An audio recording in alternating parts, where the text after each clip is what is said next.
First of all, I want to make sure that that all the media has a handout that we have that was actually a bill that I introduced 11 years ago. What we did 11 years ago is something that we're doing again, essentially the same thing today. But we've progressed so far, and of course now we have a president.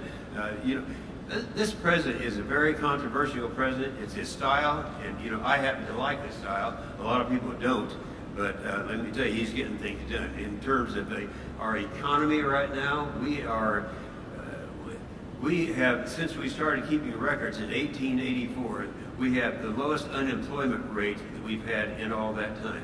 And then in minority unemployment rates, another record that's out there.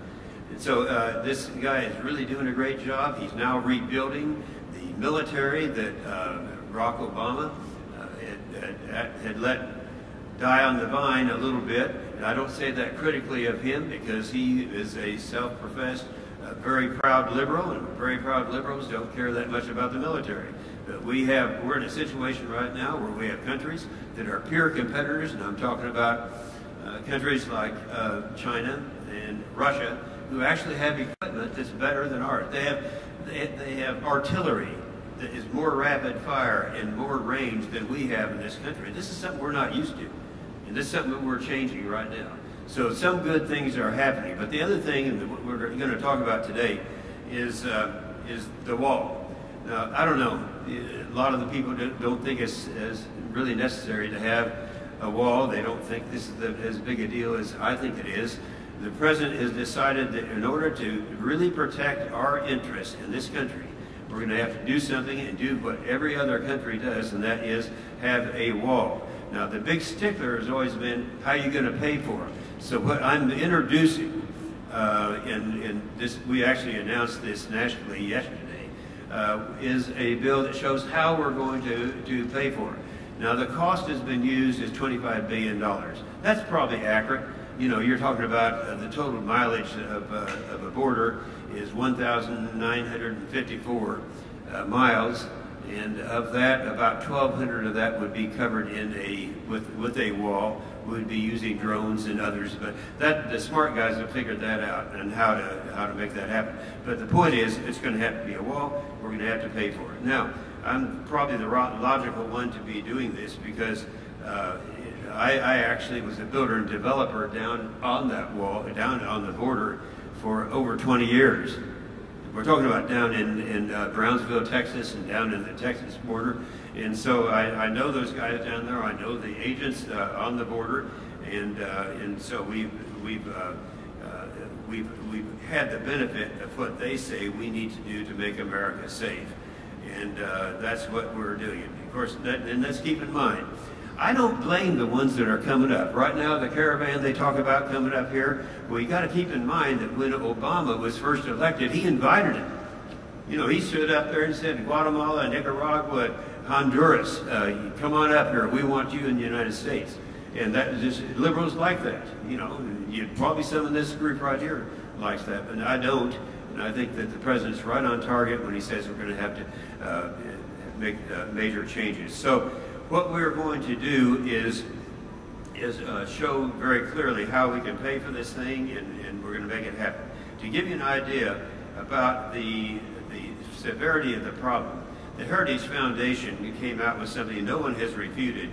Its accuracy has been verified by different departments of government, that the average of the illegal immigrants that they receive in benefits is $24,720.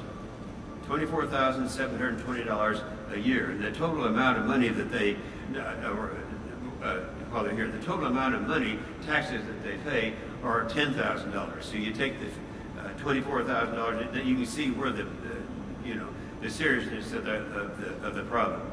Several years ago, in going down to the border, because I know the people down there, and this is back in 2007 when I introduced a bill that you and the media have a copy of, or a synopsis of. We found that the problem down there was that when people come across illegally to the United States, they have to declare, or they want to declare, asylum.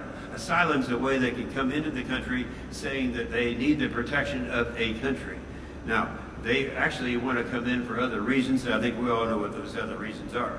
But nonetheless, they had a system set up, and this was set up under the Obama administration, where individuals would come in, illegally come across the border, and then they'd set them a date to determine whether or not they qualify for asylum. Well, what did they do? They just get there in Cincinnati by the time that date comes around. So our country has literally thousands and thousands of individuals who are here because they never made their date. Well, the first thing we want to do is change that so that to apply for asylum, they have to go to a United States consulate or an embassy and make an application while they're still in Mexico before they come up. Oddly enough, right now, Mexico is coming into agreement on that. They're being more cooperative than they've been in the past. And they're looking right now at the thousands of people that are coming in and that you've been seeing on TV, and knowing that this is a problem that is going to be a more serious problem on Mexico if they come up here and they can't get into this country. And that's what I think is going to be happening. So that's what we have, a major change. That is, you can't apply for asylum until you're already still in Mexico and you have an opportunity to come across. All right, we've got to pay for all this stuff. The bill that we're introducing requires the states, a lot of the benefits that are federal benefits are actually distributed by the states. So it requires the states to e-verification to show and demonstrate that that individual coming in has to be, is receiving benefits, has to be a legal citizen. And so to do that, they can do that by e-verifying. Now, the amount of money that is saved by that, it's a figure we don't have an exact figure on yet. Both CBO, the Congressional Budget Office, and the Joint Committee on Taxation are in the process of doing that right now. They think it's going to be around $10 billion. But let's just say even if it's half of that, we do get up to the $25 billion necessary. All right, the third thing that we do is require work-authorized Social Security numbers to claim your EITC, that's an Earned Income Tax Credit, or the tax credit, which is the child's tax credit. If you add those together, the amount of money that comes, interprets, according to the Joint Committee on Taxation, is somewhere between $13.9 billion and $30 billion. Well, you can see we're already up to the point where we have the amount of money necessary to actually build the wall. The wall itself, then, the last part would be the amount of money that's derived there, because the wall is going to stop, according to DHS, that's the Department of Homeland Security. 90% of the illegal crossings will be stopped. So this is a big deal. And this shows that the president who wants to have this, you may disagree on the whole wall concept, but if you agree and you believe that we should have legal citizens coming in and entitled to the benefits of this country, instead of individuals coming into the country in order to get the benefits, this is the way to do it. This is introduced. You're in on the ground floor because it's happening today. It's when the introduction will be. Now, with that, just keep in mind, I'm going to repeat that.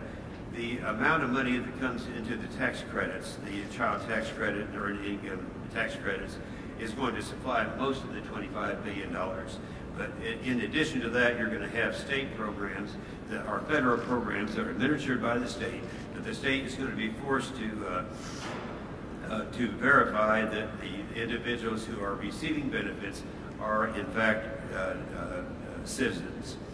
And that's how we're going to come up with it. We've actually, while this is the announcement of it, we did some national television yesterday on this.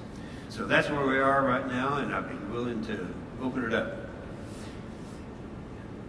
Did you get the 2007 thing?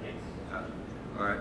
We didn't have time to put a lot of this stuff together, but I know this is kind of fast, but you may want to take some time, look at the, and I want to make it also clear that we didn't touch those individuals. This really doesn't have anything to do with the issues of the anchor babies or what the president's talking about right now.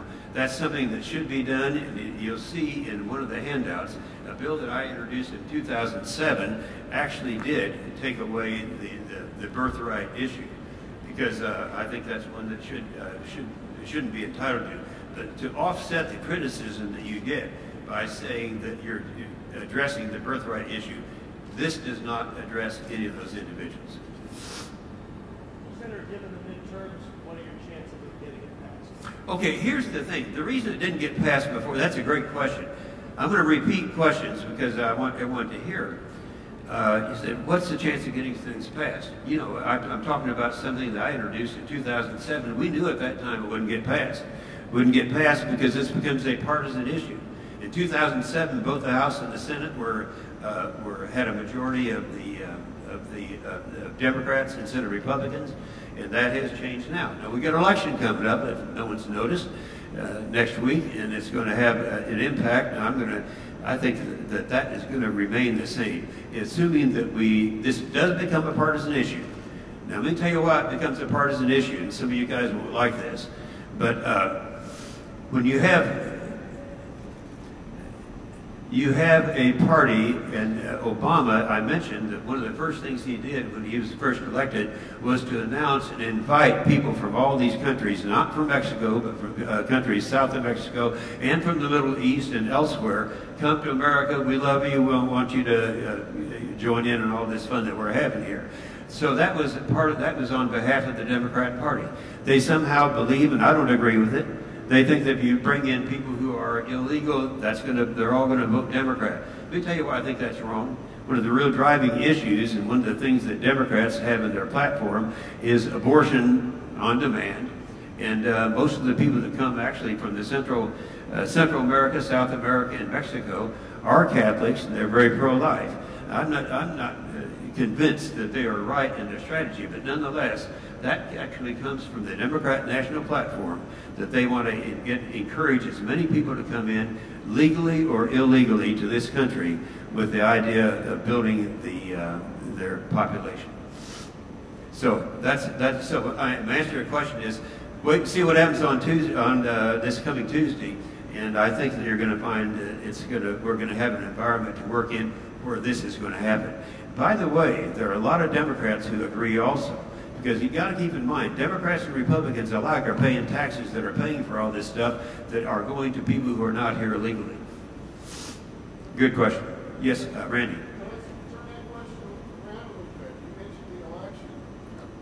You mentioned the election.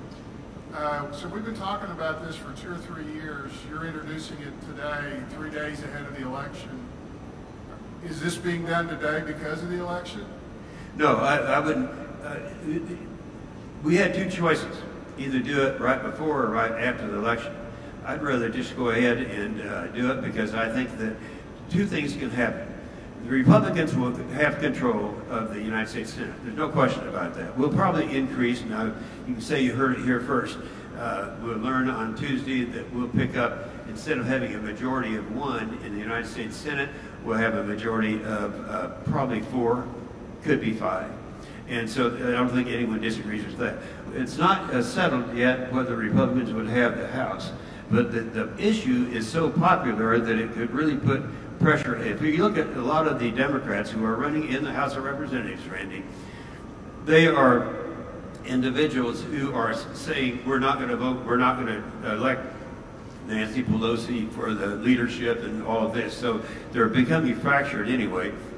And one of the major issues is causing a lot of Democrats to run against Republicans for Congress is that they believe that this is an issue that they feel strongly about on illegals. They actually agree with Trump. So I'm saying that regardless of how that comes out, I think we're going to have, I just wanted this out so people knew it in advance that this is on its way. Now, the whole idea, there are a lot of pieces of legislation that are introduced, but this is the only one that's introduced that identifies the source of the money that is necessary to build the 1,200 miles along the border of the wall. Yes. A question. I met a nun a few years ago in Oklahoma City who is an illegal immigrant. She came on a visa and she overstayed it. She didn't walk across the border. She went through an airport. How are you addressing other ports of entry where we're seeing violations with your bill?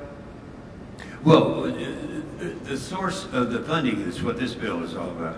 And it is, the source of this is the money that is currently going to illegals, or would anticipate going to illegals as opposed to going to legals. And I suggest that, I'm not sure about your nun and what category she would fall in, but I can tell you now, I love her.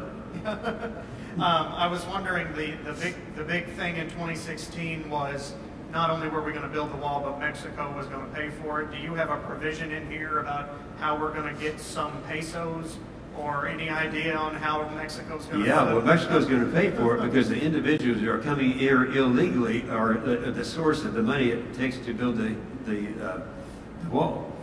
That's why I outlined it. The three sources that are there are all sources that are going currently to people that are, we're paying with your tax dollars right now, people who are not legally entitled to it, in my opinion. And this does make it very definite that they're not entitled to it. And so, yeah, they're paying for it. Are you worried if this thing passes because of the birthright citizenship provision? It's going to be, you have here highlighted the birthright citizenship portion. Mm-hmm. Are you worried your bill, if it passes, is going to be on hold because of a Supreme Court case? No, I think, is he reading, which one is he reading from? Is he reading from 07? Oh. Yeah, okay, what you're reading from there is it something we introduced in 2007, 11 years ago. So this is not in your renewal provision, the birthright citizenship portion? No. Okay. No. This does not address that. The only reason I gave that, because I found out this morning that I had introduced it 11 years ago. It's almost exactly what is happening today. But the difference is, 11 years ago, we had the Democrats control both the House and the Senate. Now, Republicans control the House and the Senate. Have you heard anything about Oklahoma National Guard troops being asked to go down to the border? We've heard Colorado and everybody else. Well, we do have troops right now that from different states that are down on the border. And I want to make sure and clarify this, because the most recent thing was the president yesterday talking about some of our troops. Now, in the introduction that Jeff, the very kind introduction that Jeff gave me, he mentioned that I'm the chairman of the Senate Armed Services Committee, so I'm really plugged into this thing. They're not going down there for any type of armament. In fact, it's questionable whether they even have arms with them, but to offer this support to the Border Patrol. The Border Patrol people are good people. They're the ones who know the border, but they have to have support if you end up with a caravan coming in with 19,000 people, then they're going to have some support down there. They can't have it on their own. In fact, I've talked to the border people themselves, and they welcome the support of our Guard and our regular military if that should become necessary, which I think it will. And my final question, I'll hand off the mic. What are your feelings on the President's birthright executive order announcement? Well, see, I'm the wrong one to ask. Number one, I'm not a lawyer. And number two, I'll tell you who is a lawyer who came out with the, Jed, are you listening? Yes. Who is, Lindsey Graham. Yeah, Lindsey Graham came out, and he is, everyone knows who he is. He is a very smart lawyer, and he's the kind of guy that's not going to introduce something unless he has figured out a way to get around the problems that come with introducing a bill. Again, I can't tell you how to do that because that's not my background, but I do know him well enough that he's figured out some way to get around the problems that people are talking about. And that problem is, Mr. President, you can't do this. It's not within, you'd have to have an amendment to the Constitution to get it done. Well, I suspect that Lindsey Graham's figured out how to do that without a constitutional amendment. If he says, Jim, I've got this plan, I'm okay to go, you're going to be behind. Say it one more time. If he says, Jim, I came up with this plan that you just described, I'm ready to go, are you going to support it? On Lindsey's? Yes. Yeah, probably would. I just want to read it first, though. Okay. Because he hasn't actually come up with anything in print. Do you have the president's backing on this particular way to fund the border wall? Will he throw his support behind it? And is this addressed? You know, we've talked about the speed of it, getting it built. We've talked to Kevin, the commissioner, for this. I haven't personally talked to the president on this, But I did talk early on with him and said that since I'm the guy who's familiar with the border more than any other member, except those who live in, the Texas senators, that there's a way of doing this, and he's very supportive. I can tell you without him having told me that he's supporting, that he will be supportive of this. The answer is yes. How quickly does this get things built? Give him the mic, please. How quickly does this get things built? How quickly will this funding go? Oh, well, first of all, they talk in terms of 10 years to get a wall built. Let's go back and review what we're talking about. The border itself is just under 2,000. It's 1,954 miles. That portion that would actually be a wall, because we're going to have drones in some areas, and I've spent a lot of time on that border down there. In the metropolitan areas, if you get around Brownsville, Texas, and areas like that, yes, the wall will have to be there, but it would probably have to be something less than 1,200 miles. So you're talking about the estimates for the time. The estimates on the money coming in, as well as the money being spent. As you know, 1.6 billion came from appropriations this year. It would be realized over a 10-year period. Senator, are you confident that the border can be sealed if it's not a solid barrier wall to wall? Yeah, yeah, I'm confident of that, because what they've done is they've given the assurance that it can be done. This is the Department of Homeland Security, and they have they have access to all the information that's necessary to make that happen. Senator, I'm Pastor Sam. I'm a Latin American missionary and alumnus of Oral Roberts University. And I've done 20 plus years intermittent work down there. And I'm actually for the wall. A lot of preachers are against the wall. Myself, I've seen the threats down there in Central America. Yeah, where were you from before? From Iowa. I'm an Iowa native. I thought so. If I talk correctly. Yes, sir. Okay. Congratulations on taking over the chairship of the Armed Services Committee, by the way. I'm also looking at Ted Cruz, who sits on some of the subcommittees. One of them is emerging threats. And my question is, in the past, it's customary for American presidents to confirm the results of Mexican presidential elections. There's been an avowed socialist elected president of Mexico. There are numerous accusations of fraud, ballot stuffing, vote buying, etc., etc. In his election, you mean? Yes, in the election, this recent election for the president-elect of Andres Manuel López Obrador. Yes, and the silence really from the White House is deafening, as Mr. Trump has not come out. He did congratulate AMLO on winning, but he has not come out and confirmed the election, nor has he cast doubt upon it. And my question is the Emerging Threats Subcommittee looking into the Mexican election, the validity thereof, whether there was foreign backing from China and or Russia? Are you looking at that? I'd say no, they are not doing that at the time. Now, the Emerging Threats is a subcommittee of the Senate Armed Services Committee. I know you know that, but some others may not. And that has not been, we've only actually we announced yesterday our first subcommittee hearing that will take place in January. And that has to do with the 355 ship Navy, and it has nothing to do with your issue. Now, here's my understanding, and you probably know more about this than I do, but I do understand that the new president, the new administration that is coming in Mexico, is one, I think our president would be probably criticized justly if he were to question the authenticity of their election down there. That would be a very awkward thing for our president to do. But the new administration going in, well, the current administration is supportive now of the wall. People are shocked to hear that. And after he came out in support of that, the new administration has announced that they also are supportive.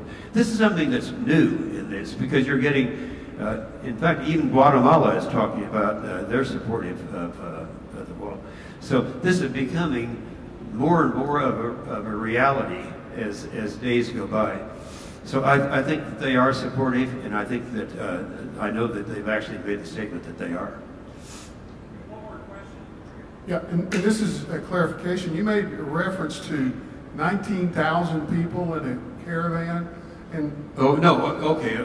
You hear so many different things, Randy. I'll take any figure you want to. How about 5,000? the last one I heard was either 2,500 or 3,500. Okay, that's fine. I just wanted to What's make happening? sure. That's a success, though, because there were early reports of much larger numbers. As people realize, they're getting the message. Yes, it's true that Obama came out several years ago and said, come to the United States, we welcome you here, we want you here, and that came from the president. But since that time, they haven't heard that message. What they've heard is, we want you here. Let me say something about naturalized citizens, about legal citizens. For some reason, I've been invited to speak to the naturalization ceremonies, I think more than any other member has. And there's nothing more warmer to look out there and you see people who've learned the language, they've learned the history of America, they probably know more about the history of America than most people who are born here that you see on the street. And those are the people who have earned the right to become citizens, and we're very, very supportive of that, and the president is too. It's those individuals who want to shortcut that, while others are doing it right, and they're doing it wrong, and those are the ones that we don't appreciate. Yes, sir.